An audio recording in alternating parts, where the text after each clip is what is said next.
그래서 선교육 중에서 교학적의 이야기다 보니까 이렇게 우리 불자라면은 불교에 한해서만은 유식해야 된다. 그 말을 꼭 드리고 싶어요. 불교에 한해서만은, 다른 분야는 뭐 제가 이야기할 바가 아닙니다. 불교에 한해서만은 그 팔만대장경이라고 하는 것이 있는데, 팔만대장경까지는 아니더라도 80대장경 정도는 우리가 공부해야 될까요? 80대장경 정도는. 이러한 과제가 우리 앞에 놓여 있음에도 불구하고 우리는 크게 관심 갖지 않습니다.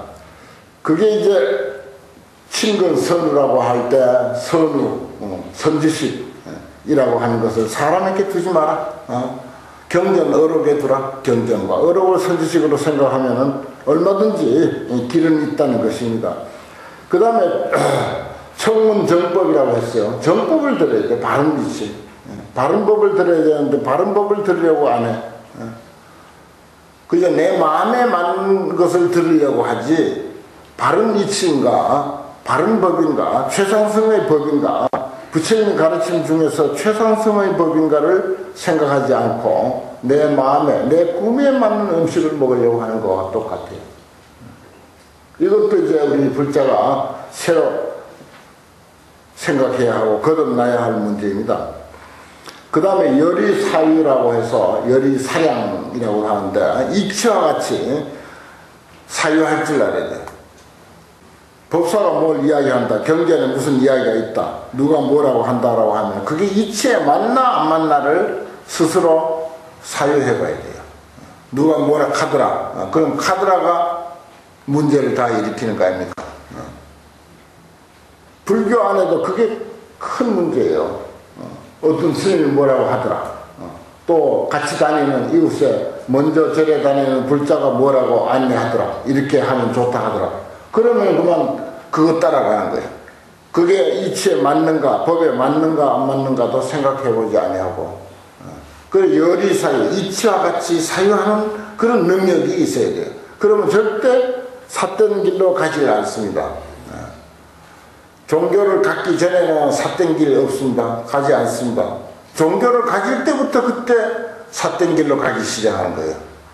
특히 불교를 믿는다고 하면서 이 세상에 정말 천하에 둘도 없는 그런 거 인류에 세고 가는 스승, 부처님의 가르침을 따르는 불자가 돼가지고 삿된 길로 만약 간다면 그보다 더 애석하고 원통한 일은 없습니다.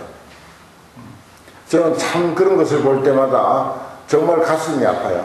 어떻게 부처님하고 인연을 맺어놓고 저렇게 삿된 길을 갈까? 그럴 바에는 차라리 불교를 믿지 않는 것이 좋다. 믿지 않는 것이 훨씬 낫죠. 믿지 아니하면 삿된 길은 최소한 안 가니까. 그렇습니다. 그 다음에는 여법수정이라고 해서 법대로 가르침대로 수행하자 하는 것입니다. 가르침대로 수행하자.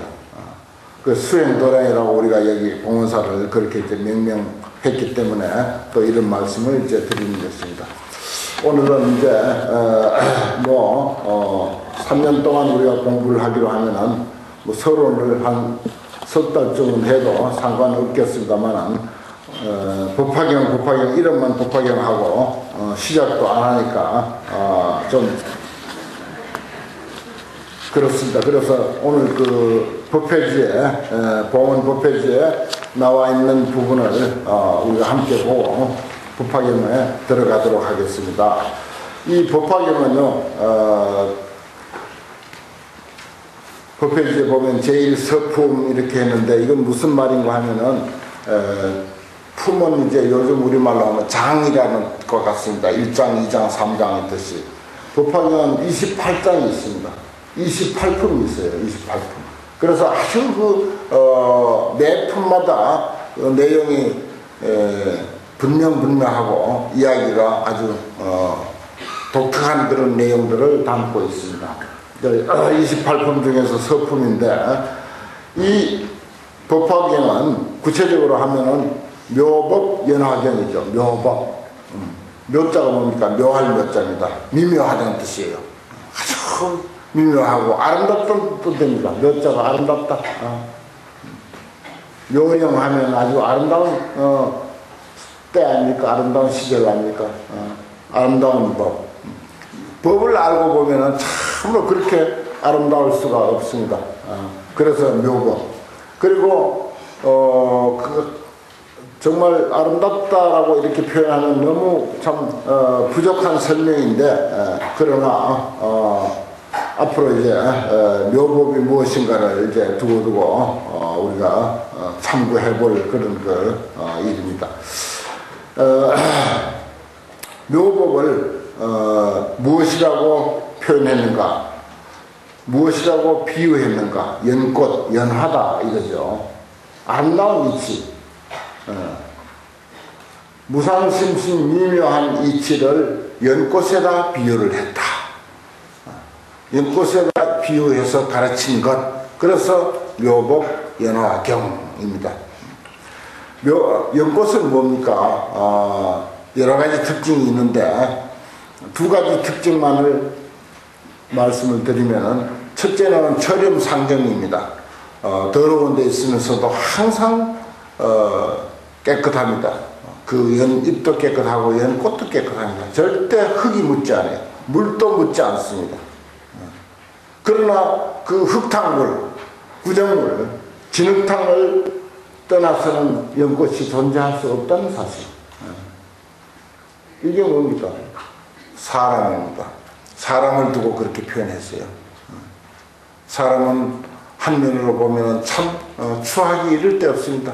온갖 84,000번의 탐미치 삼독과 좋지 아니한 면만 있는가 하면은 반대로 그 이면에는 아주 기가 막힌 능력, 신통묘용을 그대로 가지고 있습니다. 그래서 사람이 그대로 부처님이다라고 하는 거예요. 진흙탕 물이 그대로 연꽃이다.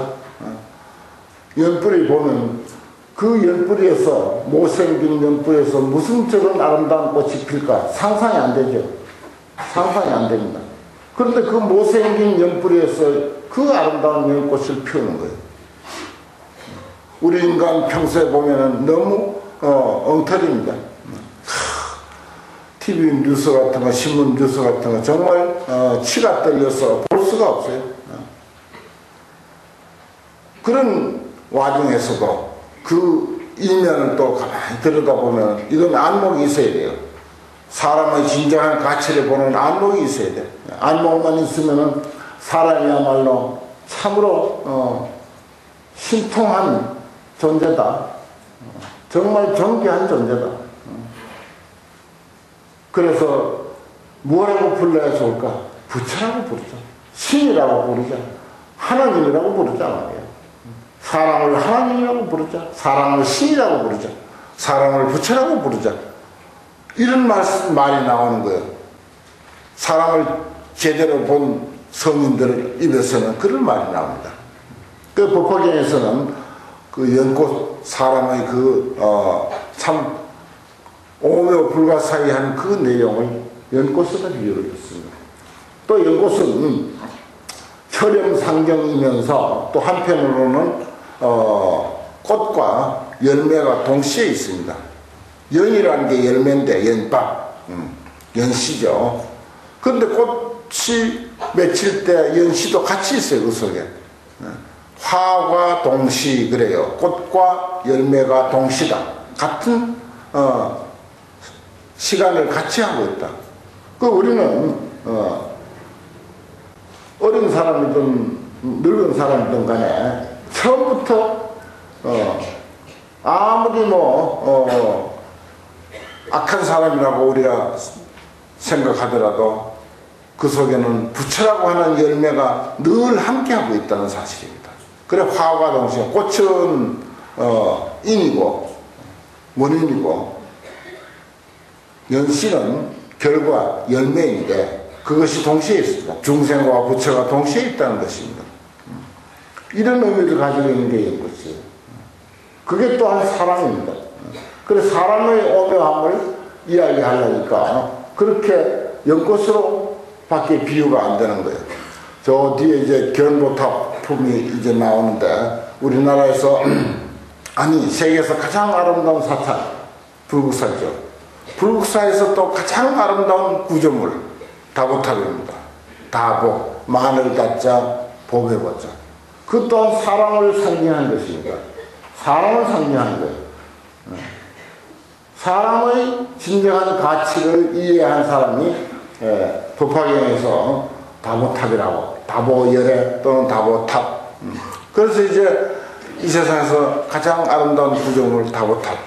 그것은 이 세상에서 가장 아름답고 존귀하고 지극히 고귀한 존재 사랑 이 뜻입니다. 이 뜻이에요. 그 이제 우리가 말로는 그렇게 듣지만은 사실은 제대로 참고해 보지 않아서 사람에 대해서 한 번도 한 시간도 한 번 사유해 보지 않아서 그래요. 그게 이해가 안 되는 거예요. 사람이 부처다, 사람이 하나님이다, 사람이 신이다. 이렇게 말을 해도 다 들어오는 이야기죠. 뭐 처음 듣는 이야기 아니죠. 그럼에도 불구하고 왜 사람이 부처일까? 왜 사람이 신일까? 왜 사람이 하나님일까? 이걸 사유해 봐야 돼요. 정말 저는 그런 말을 합니다. 아무리 뭐 공자가 말했듯이 종일 불식하며 종야 불면 하루 종일 내가 먹지도 않고 하루 밤새도록 자지도 않고 생각해봐야 다른 것이 없더라. 공부하는 것만 갖지 못하더라. 그랬는데 저는 아무리 생각하고 생각해봐도 사람같이 존귀한 존재가 없고 사람 외에 달리 부처라고 할 게 없더라고 하는 그런 결론에 이른 것입니다. 또 모든 대선경전과 조사스님의 어려운 다 한결같이 그렇게 이야기하고요. 그래서 연꽃으로 표현하기도 하고 저 다보탑으로 표현하기도 합니다. 이 법화경에는 금강경 같은 데는 청중이 부처님의 그 항상 따라다니는 제자 1250명이 청중이었지만은 법화경에는 청중들이 무수히 많습니다. 아주 다종다양한 종류의 청중들이 있습니다. 아주 여러 가지 종류의 청중이 있어요. 뭐 이 비구 비구이만이 아니라 또 보살들도 그렇고 천룡팔구도 그렇고 뭐 온갖 아수라 가루라 우리가 그 아주 뭐 아수라 가루라 또 뒷나라 무슨 뭐 건달과 등등 그런 거 눈에 보이지 않는 그런 신들까지도 전부 법화경에는 청중으로 되어 있습니다. 심지어